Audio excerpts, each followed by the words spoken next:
ইশকেরি জ্বালা দূর করিতে পারেন ওই মদিনাওয়ালা। তাই মদিনা মদিনা করে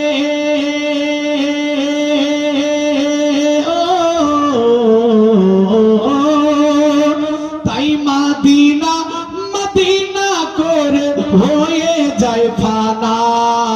জোরে বলুন, আপনারা একটা উচ্চারণ করবেন, আশিকেরে আসল জান্নাত সোনার মদিনা।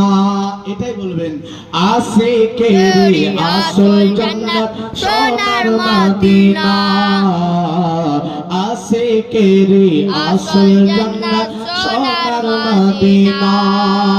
তুমি মানলে মানো, না মানলে মন মানো না। আশিকেরে আসল জান্নাত সোনার মদিনা। জীবনে শুনবেন তো? কি বলছেন, শুনবেন না শুনবেন না? যদি শুনেন একবার নবীর মহব্বতে বলুন ইয়া রাসূলুল্লাহ। ইয়া রাসূলুল্লাহ।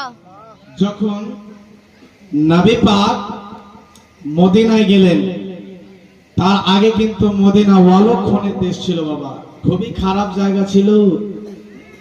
নবীর জন্য বাবা মদিনার দাম বেড়েছে, কিন্তু মদিনার জন্য নবীর দাম বাড়েনি। ঠিক তো নাকি?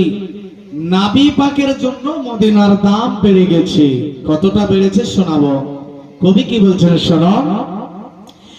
এক সময় ছিল মদিনা অলক্ষণের ভূমি, নবীর ছোঁয়ায় হলো আরশের চেয়েও দামি। জোরে সুবহানাল্লাহ হবে না? এক সময় ছিল মদিনা অলক্ষণের ভূমি, নবীর ছোঁয়ায় হলো আরশের চেয়েও দামি। তাই নবী যে ঠাই আছেন শুয়ে,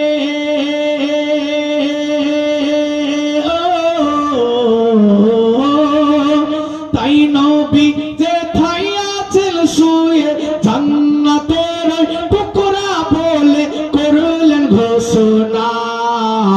আশিকেরে আসল জান্নাত সোনার মদিনা।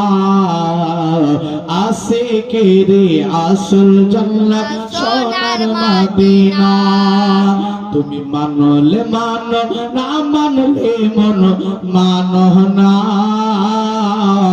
আশিকেরে আসল জান্নাত সোনার মদিনা।